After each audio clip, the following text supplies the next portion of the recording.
Coming to you Tuesday around 5:30 Sage. I didn't think we were going to go back-to-back, I'll be honest. I mean, the 49ers, they're giving it to us. They bring us energy, playing well. They got us inspired. Kyle Shanahan, inspired us in the first half of the season with some terrible play calling. Got us, maybe some motivation through hatred. This is like some motivation through juice. So I couldn't just rest. I couldn't just sit on my ass while other content creators are going. I had to get my shit out there. You know what? Now I have more of an appreciation for how these guys can come on Sunday, go right back to Monday for practice, and get ready to go on Thursday. Because usually, Sage, let's be honest here. We put a lot of work into the shit that we do on Mondays, Tuesdays. Right back to it this morning. I had to look into Rams talk, get set up for this game. So now I think I kind of appreciate what these guys do on Thursday night a little bit more. Are you complaining obviously here? I'm not getting my fucking head kicked in like they are, but hey, Chase, we still got to work too. Do we need to load manage you already this early into the season? Yeah, maybe give you Tuesdays Yeah. off. What's going on here? Yeah, if we got like a Tuesday game in Charlotte, just I'll stay here. You guys fly out when you guys get back on Thursday. I'll come in, but like we brought up earlier, last episode, we're going to preview the 49ers Thursday night football game against the Rams. That's going to be happening in Santa Clara. And Sage, Niners fans know what this is. This is a must-win, and they got to get it done. But because we came at you guys with an episode yesterday, there actually has been a good amount of shit that's been happening in the past 24 hours. So we're just going to catch you up with that. Sage, the first one, Javon Hargrave. This one came out of nowhere.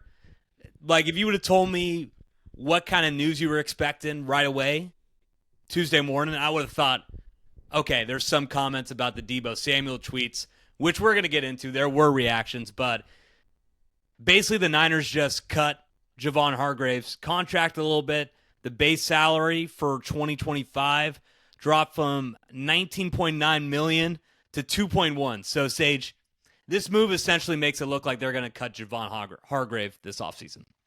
Yeah, do you know what's interesting is this reminded me they did this 2 years ago with Armstead where they restructured it. I think they kicked it back a little, and then everyone was expecting them to cut him or move on, and they ended up keeping him for a year and then moving on. And if you listen to Shanahan's presser today, we talked about it yesterday with Deebo, with the Mayoko report, like all indications, quote unquote, are that Hargrave or that Deebo staying in the Bay. And he was asked about it. He said, no, like this is just like to fix the salary. Like it's more of a question for Parag, but all our intentions are that Hargrave's in the Niners jersey next season.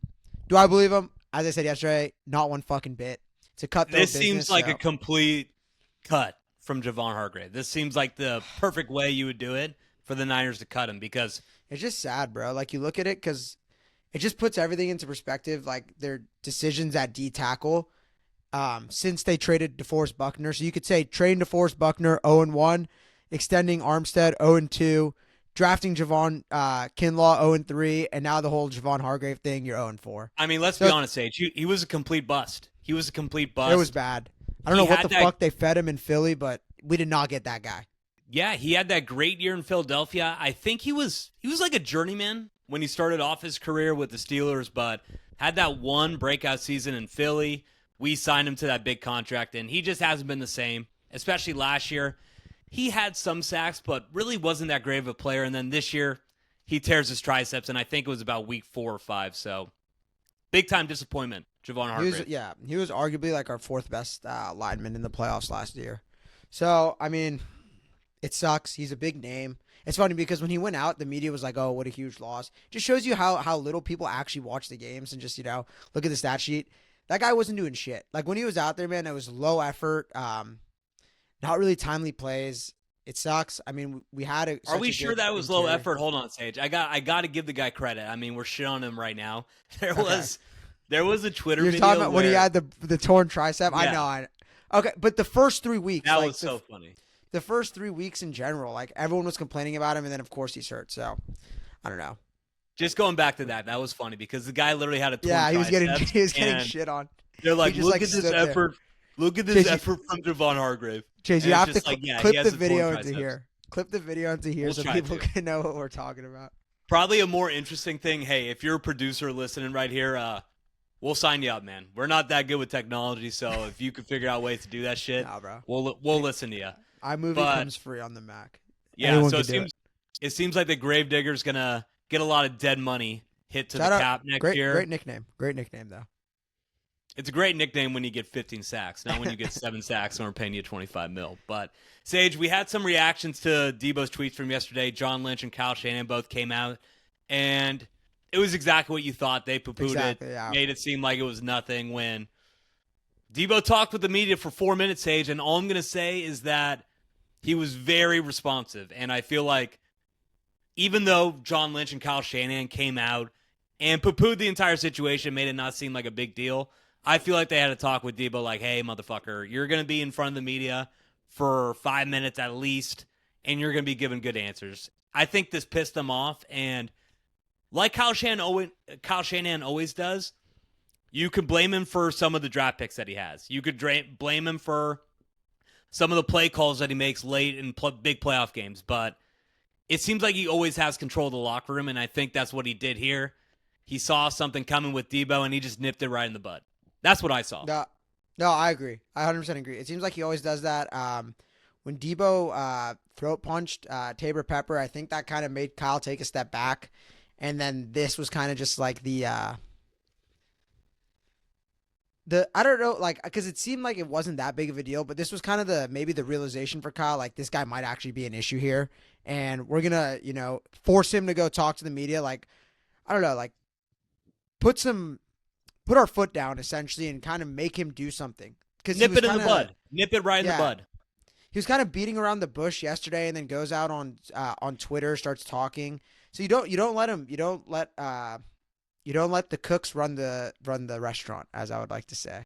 There's another term that you usually would like to say, but I think we don't want to use that one to get some extra flack. No. So just don't let him, you see it. These wide receivers sometimes, like, there's like a CTE ghost that just chase them from receiver to receiver. You don't want that in your locker room.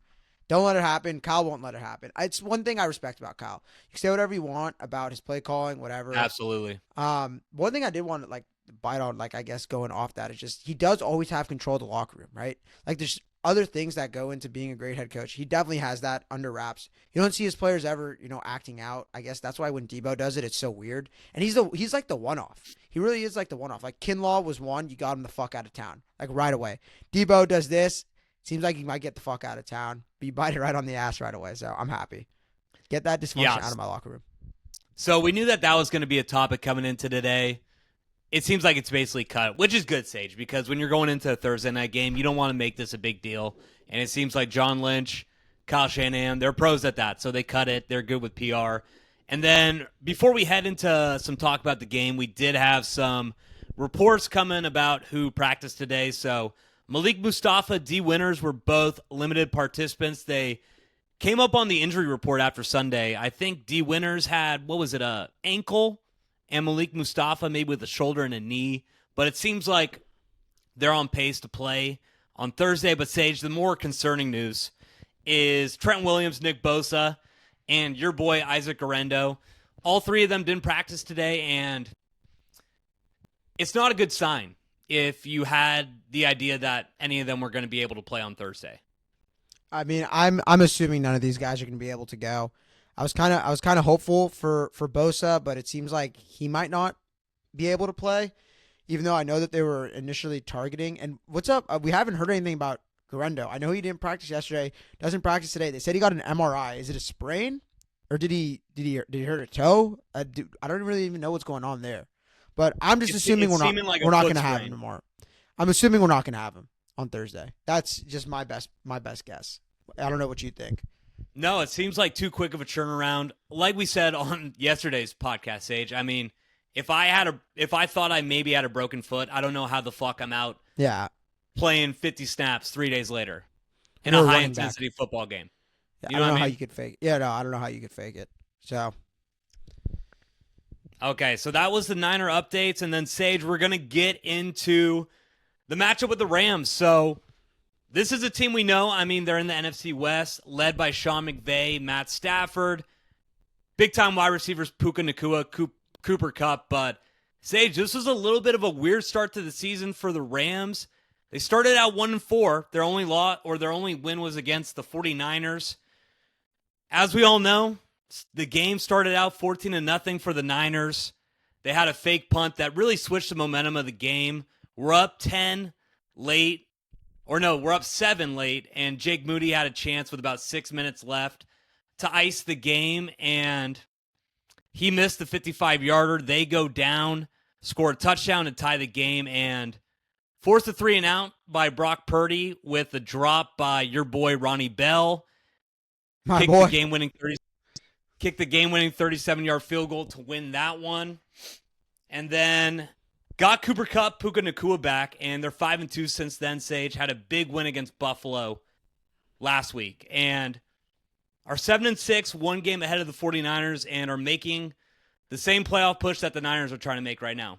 Yeah, Chase, looking back at that first matchup, it was the start of just absolute horror for the Niners. It was the first string of many choke jobs to come. Sadly, many choke jobs within the NFC West, within your own division. You choke one to the Rams, choke one to the Cardinals, choke one to the Seahawks. And you look at the implications it has now. Niners 6-7, Rams 7-6. You really could have put their season to bed early. Obviously, you don't. You got the fake punt. You got the 14-point lead blown twice. I think you had 2 14-point leads that you blew in that game. Just sad, man. And that was a way different Rams team. They had no confidence. Obviously, they were playing with their backs against the wall, but they had no good players out there. I think Tutu Atwell was their wide receiver 1. Kieran Williams really didn't get much going, and they still found a way to beat you. So it gives you a good, a lot to think about coming into this game on Thursday night, where the Niners got to have it and the Rams now got to have it. I mean, you're fighting for the division here, and neither team has control. So they're both trying to chase Seattle. So 2 hungry dogs coming at each other. It's interesting. It's interesting, and Sage, we always know that narrative about Kyle Shanahan and Sean McVay. It seems like Shanahan usually has the head-to-head advantage over McVay. I think since 2019, Shanahan's 9-3. The 3 losses coming, one in that NFC Championship game. One of the other ones being Sam Darnold, the game that he started last year in Week 18. First Carson Wentz. And the game in Week 3 this year. So 3-2 since the NFC Championship game, though. So not as of recent, not as dominant. There was that 6-0 start with Jimmy G. So I know that we just brought up those 2 losses. One of them was Sam Darnold, and the other one was the one where you blew the 14-point lead away. But what I'm saying is that in a matchup like this, it's good that Kyle Shanahan has that little head-to-head advantage over Sean McVay, because when you look at the Rams, I mean, you got to say that on paper, they're definitely more impressive than the Niners right now, especially if you're bringing up the fact that Trent Williams is probably going to be out, Nick Bosa is not going to be out on the field, and Isaac Guerendo, who was your third-string running back that showed some promise, is also going to be out. So it's tough, because this offense, as we saw against Buffalo last week, is pretty explosive. And Puka Nacua, when he gets it going, he looks like one of the best wide receivers in the NFL. We know that connection that Cooper Kupp and Matthew Stafford has. And Kieran Williams is becoming, at least in fantasy, one of the best running backs. So you have Sean McVay. He has one of the best quarterbacks of the past 15 years with a number of weapons behind a solid offensive line, Sage. So, especially for a 49ers defense that has struggled all year, it's going to be difficult to stop this offense. Oh, for sure. I mean, so Puka, he played a little bit in that Week 18 matchup last year, but the only time he really played the Niners fully was last year, Week 2, when we played the Rams. It was his second game as a professional, Chase. Do you know his stat line? It's kind of crazy. No. 15 catches on 20 targets for 147 yards, no touchdowns in one game. So what does that mean? The Niners couldn't cover him all day. Stafford went to him 20 times. He caught it 15 times. This was his second game as a pro. You could look at it in 2 ways. The Niners had no idea who the fuck this guy was. They didn't game plan for him. Obviously, the Rams knew they had a stud. They just went to him because the Niners clearly didn't game plan for him. Had their cornerback 2 or 3 on him. The Niners really didn't know what was coming. You could look at it like that. Or you could look at it, Puka's a better receiver. Him and Stafford have more of a rapport. They know how to go at that Niners defense. I mean, when we played them in Week 3 this year, Tutu Atwell, 93 yards.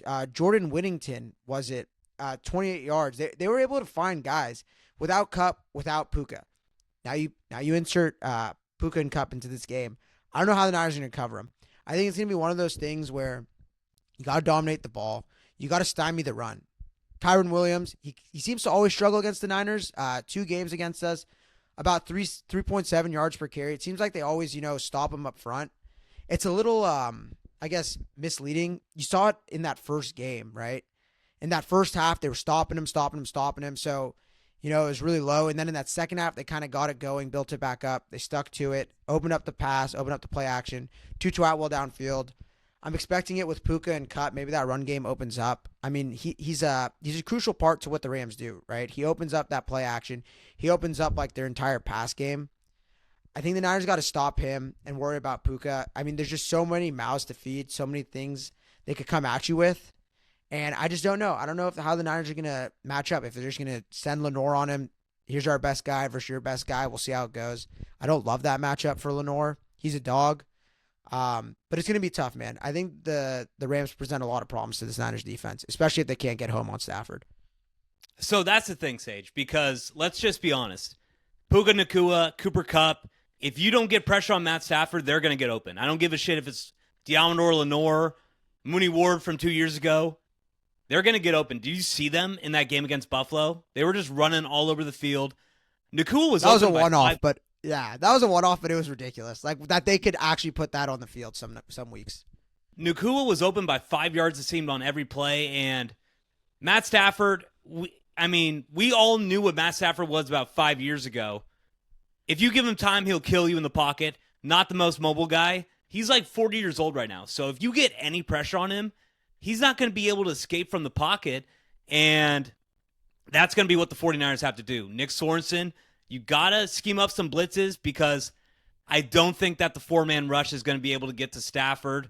And really, if you're able to bring the blitz and get pressure on Stafford, all the cornerbacks need to do is hold up for 3 seconds because then Stafford's going to get forced out of the pocket, is going to have to move on the run a little bit, and we know that that's not his game. So when it comes to this Niners defense, what they're going to have to do to stop the Rams, it's going to be a difficult test, but it all starts with getting pressure on Matt Stafford because when it comes to Kyren Williams in that run game, even though Kyren gets a lot of good fantasy numbers, don't you feel like they're not really that efficient of a run team? Like I feel like the Rams are never gashing people for like 7 yards a carry. He's not going on explosive runs, but he's the guy where it's 3rd and 2, maybe even like a 3rd and 4 or like 2nd and 4. He's going to pick up the first down a lot of times. He's a tough runner, but not really a running back that you're going to be scared like it's a Saquon where he's just going to break off big runs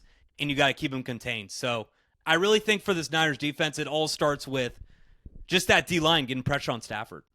No, I agree. I mean, Kyron's never really given us fits. He's just he's a touchdown vulture. It seems like it's always on the right arm of Stafford to get them down the field.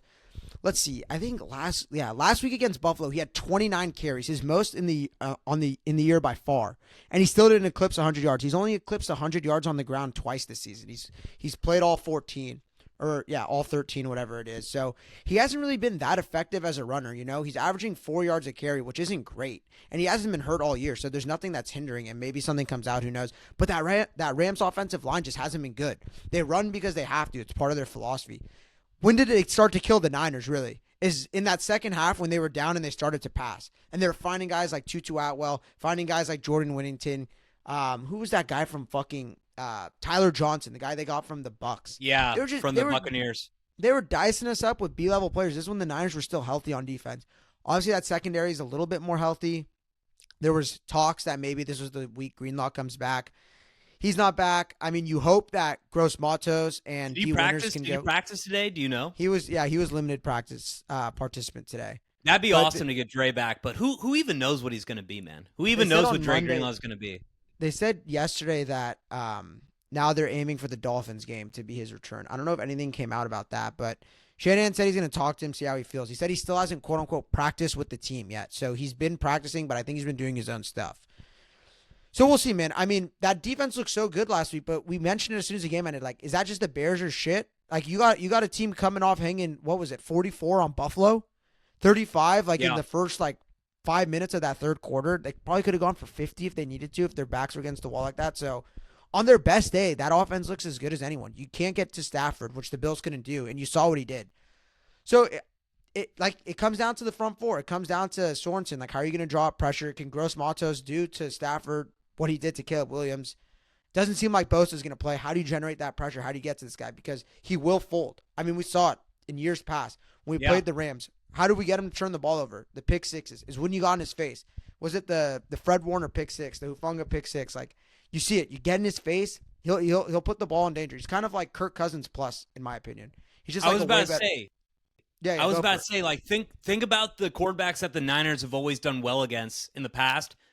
Matthew Stafford, Kirk Cousins, Jared Goff, the guys who can't really move around in the pocket and are just stationary quarterbacks. But one more point here, Sage, and you were kind of getting close to it earlier with bringing up Dre Greenlaw. Guys like Devondre Campbell, even Fred Warner with a fractured ankle right now. Guys in the secondary coming up trying to stop that run game. We saw it in the game against the Rams in that second half. We saw it against the Cardinals. All these games that we've blown, missed tackles. So I don't know if it's something where you could fix it. You practice it the next couple days, and it helps you when you play on Thursday night. But that's something else the Niners need to do. Get pressure on Stafford, and don't fucking miss tackles, because Kyren Williams isn't really going to dice you up to the sidelines. Like, he's going to go right at you, and if you get a good shot at him, fucking bring him down. So that's going to be one thing, too. Just don't miss tackles. That's been something that's killed the 49ers all year and is going to end your season if you keep on doing it on Thursday. Yeah, you got to show up. You got to show up to play. I mean, divisional game, your season's on the line. We didn't really get into it last week, but we kind of mentioned it lightly. What Kittle said after the game, right? They asked him, I forget who it was, but they asked him, like, what's different? Like, what was different in this team's performance? And he said, this is the first time since 2021 we're in the regular season we played desperate. You got to play desperate for the rest of the year, right? No bullshit. Like, what we saw against Green Bay, 15 missed tackles in the first half. That was a team that was lazy, whatever you want to say. That team we saw against the Bears, 7 sacks, not missing tackles, getting up on the line, bringing people down, you know? That's what you got to have. You got to have it on a Thursday night, a divisional game, a team that they gave you some bulletin board material. You saw what McVay said. He said, let's go beat the fucking Niners, right? You got to punch them in the mouth. Motherfuckers, I cannot stand these guys. I mean, just as a Niner fan, how do we feel about these guys? Because to be honest with you, them. So it comes in waves. So as a Niner fan, as a fan of football, I hate the Cardinals the most. I can never profit off them. They always fuck my bets. They always beat us, even when they're shitty. They just frustrate me. I don't know what it is. I hate the Cardinals. Historically, I've hated the Seahawks the most. But during the prime of the Niners, it's been the Rams, right? So it comes in waves. I don't know. They have the most hateable it's weird. The Seahawks have the most hateable fans. The Cardinals have the most hateable quarterback, but the Rams have the most hateable coach. I hate McVay. I don't know what it is about McVay. I hate that motherfucker. So as long as he's the coach of the Rams, like, it's just always going to feel good. It's going to feel like a war when we go with them. Would you say, like, that's pretty accurate? I'm very surprised with how quickly you came up with that. The Cardinals have the most hateable quarterback. The Seahawks have the most hateable fan base. Rams have the most hateable coach. I mean, yeah, you hit it right on the head. That's exactly what it is. Yeah, so no matter exactly what, it is. Even when we were bad and they were good, like, we'd kick the shit out of them. It felt good. It feels good because it's like, it's kind of like when the Warriors, whatever comparison you want to draw, when the Warriors play the Rockets back in the day, it's like, yeah, the Warriors are playing the Rockets, but there's a Steph Harden narrative in the background that you kind of keep your eye on, right? When the Niners play the Rams, when the Niners play the Packers, it's like, there's the coaching narrative. You got the LaFleur, Shanahan. You got the Shanahan, McVay. You want to keep your eye on that. You want Shanahan to, keep that big bro mentality. There's a lot to it, and whenever we play them, it's personal. He clearly takes it personal. We mentioned it when we were on Grant Cohn's show, and, like, this guy just flies under the radar, man. The media just loves him because he's a fucking nerd. He can just, like, go in his memory bank and be like, in 2008 on third down against the Buccaneers, we ran a draw play to. And that's what, like, the media fell in love with. They've been very subpar. Like, everyone's been giving Stafford his flowers these past couple weeks for what he's been doing. He's the best quarterback in the NFC. I think we could agree on that. At his best, he's the best quarterback in the NFC. They haven't really been shit. Like, okay, top three at worst. He hasn't really been shit. Like, that offense really hasn't been that scary. We saw what they did against the Bills, but they're not doing it consistently. They've gotten their ass kicked a few times. So let's see what they're about. If they win on Thursday, then maybe my tone will switch on them a bit. But I just think last week they caught the Bills at a perfect time. Sunday Night Football, coming off a snow game, like big win against the Niners. Look ahead, the Bills have the Lions this week. They just kind of got going on the road all the way to LA. They got him at a good spot. I think, and they should have lost. I swear they should have lost. False start, whatever you want to say. Still let Josh go for fucking 500 yards. That defense is atrocious. We could get into some stats about it too if you want. Hold up. So, Sager, before we talk about that, so we talked about how the Niners are going to try to stop Sean McVay and Matt Stafford, but now that we know that Isaac Guerendo is probably not going to play, it seems like Trent Williams, the best left tackle of the past 15 years, is not going to play. Yeah? It seems like Guerendo's saying he's going to play, which I don't get because he's not practicing. Like everything I'm saying is Guerendo's... where'd you get that? Where'd you get that report? Because I didn't see anything like that. When they asked him about it, he said it was strictly precautionary and that he's fine. He said that I think maybe they're just awaiting the MRI. I'm not sure. They have him as day-to-day and that he's quote-unquote iffy. I don't know. He's making it seem like he's going to play, but go ahead. Yeah, I just assume. No, Sage, you know what? I'm down for that because I don't even want to try to fucking preview this game if Patrick Taylor's going to be a running back. So, dude, he's legit. Let's just say Isaac Guerendo plays. Kidding. You're kidding? Yeah, I'm kidding. Patrick Taylor Jr. is not legit. Okay. But, yeah, so we talked about how the Niners are going to have to try to stop Matt Stafford, but when you're looking at this Niners offense, Sage, they're not going up against that effective of a unit. Like the Rams have never really had a top-tier, top-level defense, even when they had Aaron Donald. He retired at the end of last year. They did get a great rookie with Jared Verse, who I think's minus 105 to be the defensive rookie of the year, but across the board, not that much talent. They have a pretty weak secondary, weak linebacking core, and even if the defense struggles, which I kind of do expect, I expect Sean McVay to put up some points on his 49ers defense. The offense is going to have to react. They're going to have to put up some points of their own. So when you're thinking about how the Niners are going to attack this Rams defense, Sage, what are you looking at, and which players are you looking at to have big games? Because the Niners need it. This is a must-win game to keep the season alive, so you're going to have to rely on some guys to go above and beyond and really carry you to the victory. So who are you looking at there? So it's interesting because last time we played them, right? It seems like every time we play them, we always out-physical them, are able to kind of gash them in the run game, but last time it was completely different. I mean, Jordan Mason, 19 carries, 77 yards. Guerendo got in there for a bit, 5 carries, 19 yards. Niners only had 4 yards a carry. They kind of stopped our run, but Juwan Jennings, career game, 11 receptions, 175 yards, 3 touchdowns. We still had Ayuk, 5 catches, 48 yards. Deebo Samuel didn't play this game, and Brock Purdy was still able to throw for 292 yards, had a 137 pass rating, kind of had all he could eat.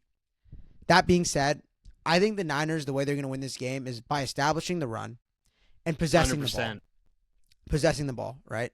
Chase, I saw this today, right? The Niners are second in yardage differential in the league. So the top 4 teams, the Eagles, the Lions, the Ravens, and the Niners. The Niners are second. Eagles, 11-2. Lions, 12-1. Ravens, 8-5. Niners, 6-7. Niners are plus 1,000 in yardage differential. The Rams give up the 27th most yards per game in the league. So I think the way you win this game is by dominating possession, keeping that Rams offense on the sideline. Run the ball, make them uncomfortable. Don't let them establish their run. Have them on their toes. Have them on their back, right? Keep the ball away. Score, get in the red zone. They did a good job at it last time they played them. When you get in the red zone, score, make your kicks. On special teams, kick the ball into the zone so they're not starting at the fucking 40-yard line, Jake Moody. Just play smart, Possess the ball. Don't give them short fields. I think that's how you got to win. You can't get into a shootout with this team because you saw what happened. They got a shootout with the Bills and they won. When they're fully healthy, they could do it and they can move the ball on the Niners offense. So I think that's what it's going to have to be. I'm expecting Guerendo hopefully to play and hopefully they can run the ball on him because last time it wasn't good.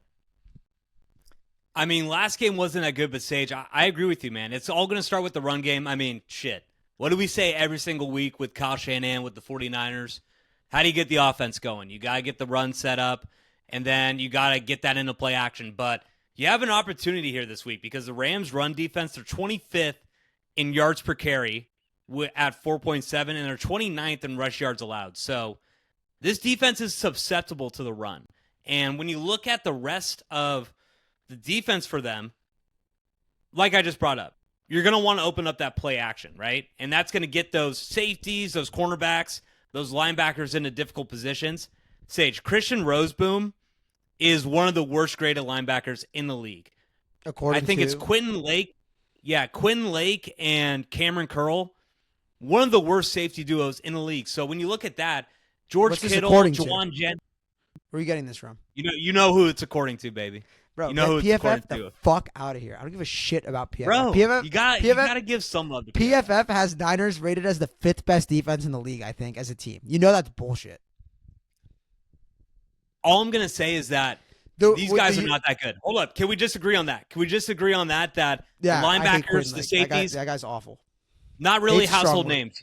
You don't have Brian Dawkins. You don't have Ray Lewis coming up to stop the run this week. So what I'm saying is that if you're able to do what it seems like teams have been able to do on the Rams all year and run the ball, that's going to give you a lot of opportunities in play action. Get those guys who are not that great on the Rams defense into difficult positions against some of your playmakers like George Kittle, Jawan Jennings, who've been having big games all year. So that's going to be my keys. And then clearly, if you don't have Trent Williams, protecting Brock Purdy is going to be the next key.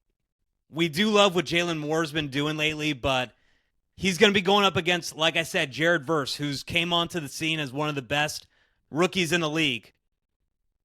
Looking like he's going to be a future star in the NFL. So don't let him wreck the game. Don't let him get in Brock Purdy's grill, because we've seen Brock Purdy, when he gets hit, he can let go of a couple balls, a couple fumbles, maybe get tipped at the line. That'll go for interception. So I think that the Niners match up really well with this team, especially if you get a guy like Guerendo in there. Who knows, maybe you get a guy like Trent as well. But they match up well. I think they're going to be able to move the ball. I think they're going to do enough to stop this Rams team on offense. So you just want to make sure you don't turn the ball over. Maybe you get a couple turnovers on the other end, but Brock Purdy's got to have a clean game on Thursday if the Niners want to move on and start to streak to eventually maybe get to the playoffs. Yeah, I mean, Brock Purdy in his 2 games against the Rams, he absolutely cooks them. So it's, what is it? He throws 250 a game, about 2 touchdowns, no interceptions, a 120 passer rating. The Rams, what do? They play a lot of zone, right? I think they run the 5th or 6th most zone in the NFL. Brock Purdy's numbers against the zone this year. First man. Okay, look at this. Against the zone, he has a 122.9 passer rating. Against man, 52.4. That ranks 1st against the zone and 38th against man. 71% completion percentage against zone, 46% against man. 55.7% in the red zone, 44% in the red zone versus man. So Brock Purdy dices up this defense because they run a lot of zone. It's kind of like what we were saying with the Bears. It's like the Bears didn't know what to do. They didn't know how to prep for the Niners. It's like they didn't watch any film. They were just trying to find themselves, trying to get like their own thing figured out. The Rams, I expect them to, change it up, make Purdy more uncomfortable, try and run a little bit more man. I mean, you've played him twice. He's diced you up twice. You got to fix something. So I expect him to make some adjustments. I expect him to come after Purdy. Maybe, they saw the tape, right? Like, these Niners receivers, they can't really get open. Like, if you just press them, it's just Juwan or bust. You got to get Kittle involved. You got to get Juwan involved. I like what they did, a little bit of the Jimmy Gimmies, little screen plays, short end rounds. Hopefully, Guerendo could play 2 running back sets, get some playmakers out there. I really like what the Niners are putting out there. Hopefully, they found their identity, It hurts if you don't have a starting running back and you got to throw Patrick Taylor Jr. and Izzy Abanaconda out there. Maybe they have a diamond in the rough. We were kind of hinting at it 2 weeks ago, but if I had to bet, I'd say they don't. You got to just, keep Purdy upright and just, adjust to the Rams' adjustments. Yeah, so I'll be honest, Sage, that's really all I have when it comes to matchups. We're a couple days out. On these Thursday games, there's always it's always difficult to read the injury reports because maybe some people pick up injuries and they're not practicing up until Thursday where they're a game time decision and you don't know if they're going to go or not. So that's all we really have. We know the Rams a lot. We know that the Niners have had a lot of success against Sean McVay and the Rams, but this is a different game. You're coming in not at full strength. So we'll see what the Niners are able to do. But Sage, I think the more important convo is that let's look ahead a little bit. So let's assume that the Niners do we give win our this predictions game. Or just do it at the end? Let's do that at the end because I think this is a good little is going to be a good little conversation right here. But we know that the Niners obviously have to go probably the entire way, win every single game down the road to have a chance to win the NFC West or maybe even get a wild card spot at the end of it. But when it comes to the NFC West, The Rams are starting to make a push. They're at 7-6, but like we brought up in the last episode, the Seahawks are at 8-5. They're currently leading by 1 game against the Rams, 2 games against the 49ers. But, Sage, tiebreakers are going to start to come into it. So, I wanted to go through and kind of... Can we even begin to measure the tiebreakers at this point, or not really? So you can. So it's a little bit weird because with the Rams, you got to think if the Niners beat them, they both are going to be 7-7, and they're both going to be 1-1 against each other. So then the tiebreaker is going to go to division record and then a conference record. So currently the Rams are 2-1 in the division. So they have 3 division games left, 1 against the Niners, 1 against the Seahawks, 1 against the Cardinals. So when you really think about it, for the Niners to get the tiebreaker advantage on the Rams, they're going to need the Rams to lose 2 games in the division or just finish with a worse record than them.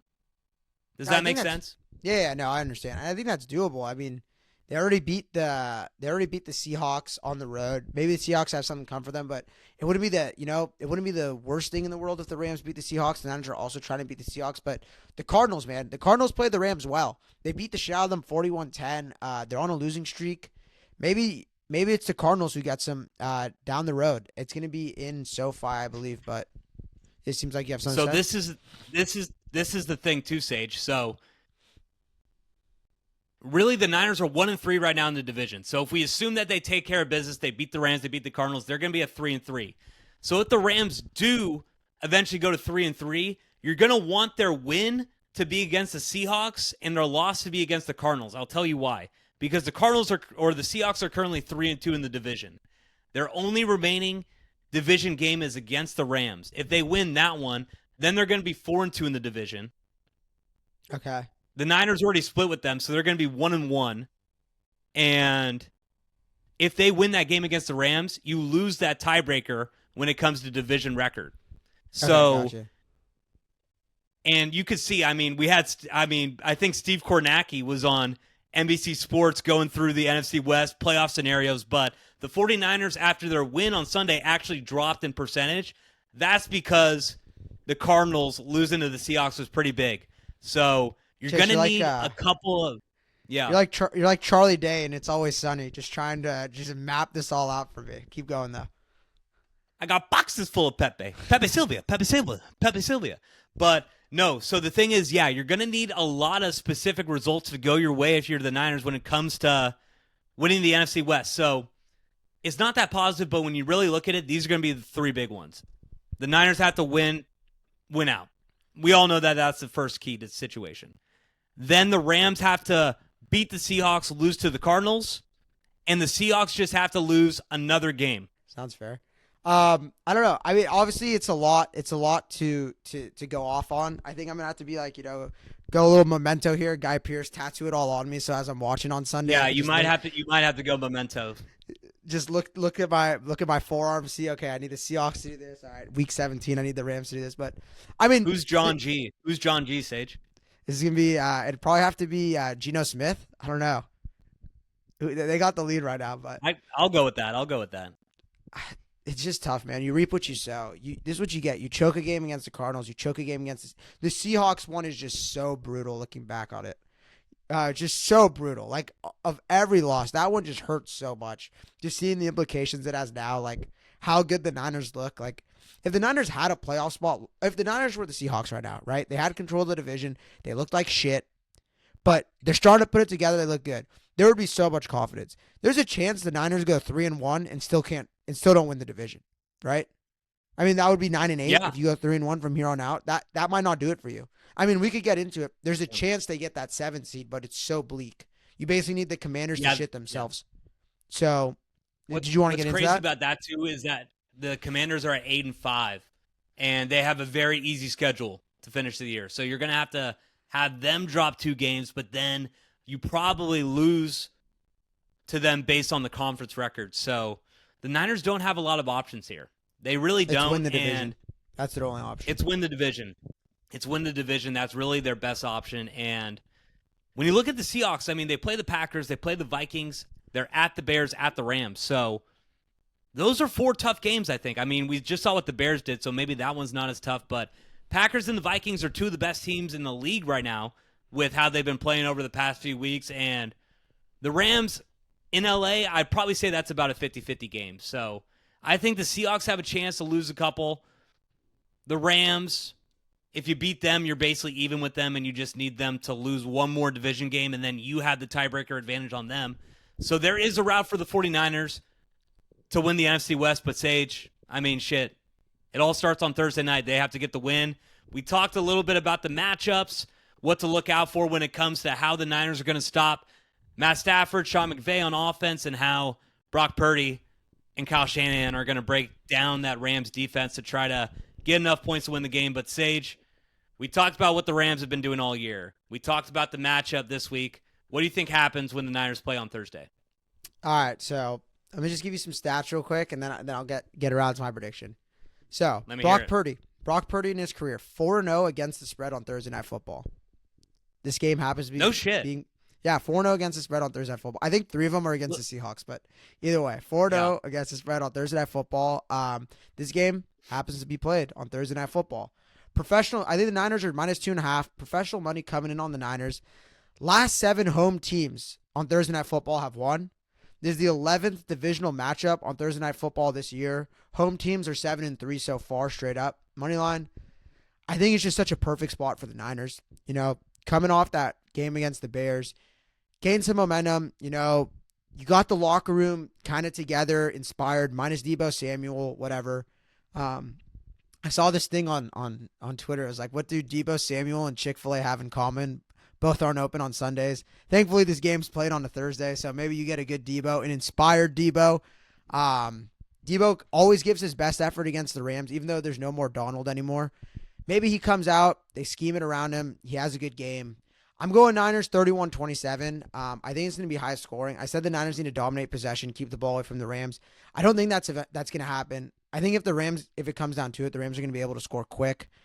I just think Niners, at home, need it more. All the Thursday night stats point to the home team. And I just can't see them, getting swept by the Rams for the season. Hungry dog runs faster, inspired, desperate. 31-27 Niners. So this is what I'll say, Sage. Both teams are desperate as hell. They both need to win the game. I mean, the Rams are in a similar desperate spot as the Niners. But when I look at it, the Kyle Shanahan and Sean McVay stuff is no joke. I mean, I think that is a legit thing. And that Kyle Shanahan has the edge over Sean McVay whenever it comes to game plan, knowing what Sean McVay's tendencies are. So I think the Niners have the advantage with Kyle Shanahan on our sideline. Also, I think Nick Sorensen's going to grow a pair of balls this weekend because he knows that if he just allows... We're 14 weeks in. What gives you that thought now? Because I think that he knows that with no Nick Bosa, and if you allow Matt Stafford to just sit back, you drop 7 into coverage, with Puka and Cooper Kupp now, they're going to find the soft spots in the zone. They will. So just if you see the Niners only rushing 4 at the start of the game on key third downs, we're fucked. We're fucked if they do that. You got to rush Stafford. You got to get some pressure on him. I think he's going to eventually do it because he knows that you're dead on arrival if you don't. So I think the Niners defense is going to be able to sack Stafford a couple times, maybe force a turnover or 2. And on the other side of the ball, I really liked how this Niners offense looked when it comes to the offensive line, getting that zone run game all set up. And George Kittle, Jawan Jennings, they were wide open. I think Kyle Shanahan, you brought up Sage a couple weeks ago. You said that Kyle Shanahan almost has writer block as a play caller. It was encouraging signs what he did last week because these guys were schemed up and there wasn't anybody near him. So I think that he takes that against a Rams defense that's a good matchup for the 49ers. They really don't have that much talent in the back and in the linebacker positions, which is usually something that is bad for the 49ers. I mean, look at the Chiefs. That linebacking core, those 3 guys, the guys in the interior on the D-line, that's the strength of that defense, and that's why the Niners always find it tough to get success against them. So I like the matchup when it comes to the Niners offense against the Rams defense. I think they're going to put up a good amount of points, and they're going to outscore the Rams at home. Like you brought up, Sage, it's Thursday night football. That's how you win, baby. being the home team in these kind of situations off a short rest is always huge. The line came out as 2 at 2. It started out at 2, I believe, or 1.5. It immediately went up to 2.5.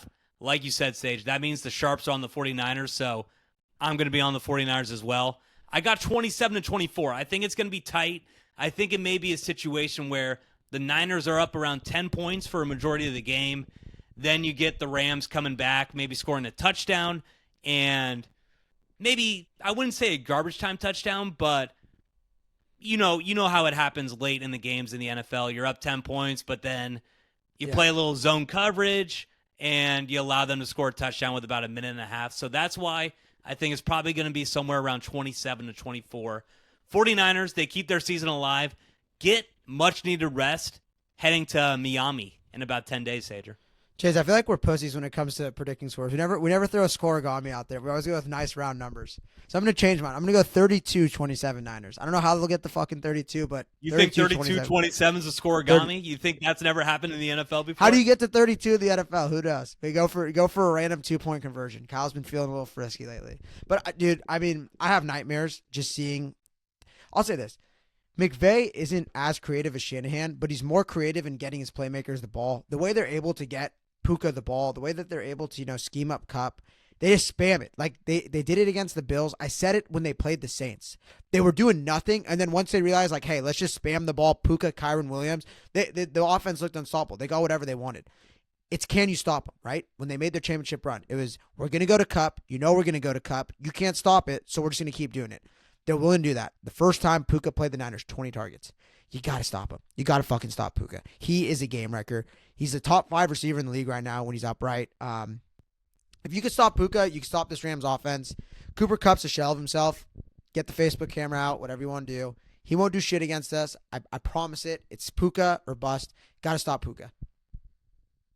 Got to stop Puka. And something else I'm looking at, Sage, I hope this doesn't happen, but if it does come down to a late game situation, we know that Sean McVay probably has the edge over Kyle Shanahan.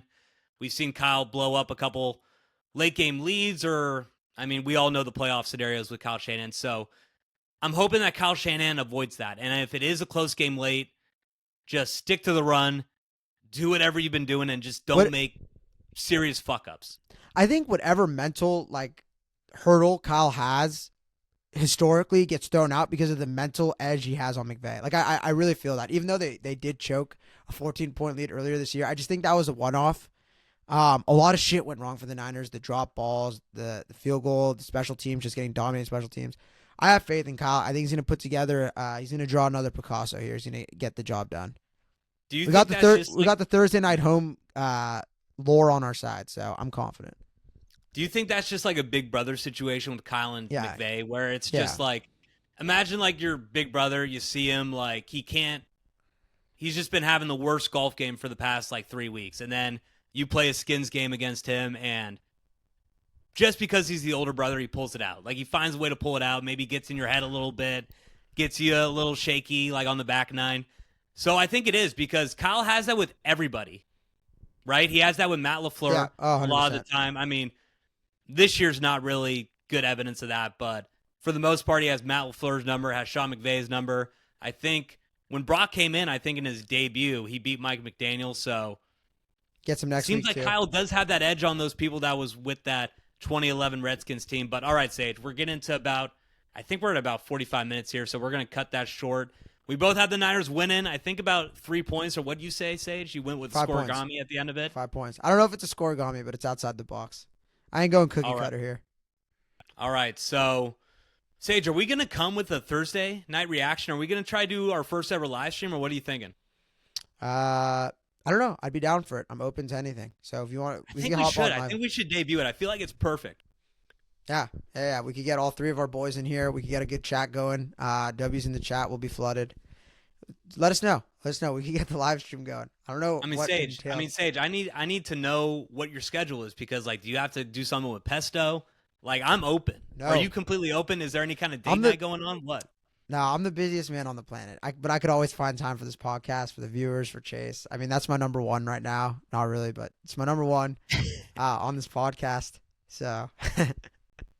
All right. So maybe we'll come out with a live stream on Thursday. If you follow us on Twitter, follow us on TikTok. Also, if you're watching this video, like and subscribe. If you like the content that Like we're and putting subscribe. out. Like and subscribe. Like and subscribe. Yeah, we should put out we should get a video going for that, Sage, because I'm always just basically saying the same shit at That's the what I end of said. every stream. Let's, I sound like a fucking machine.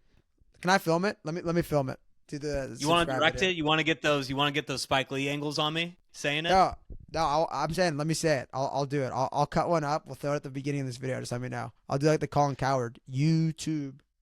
Yeah, please. Let's get that set up. But please, hey, right now for this video, like and subscribe. Follow us on Twitter, TikTok. I put out a video today. Sage put out a video yesterday. We'll talk to you guys later.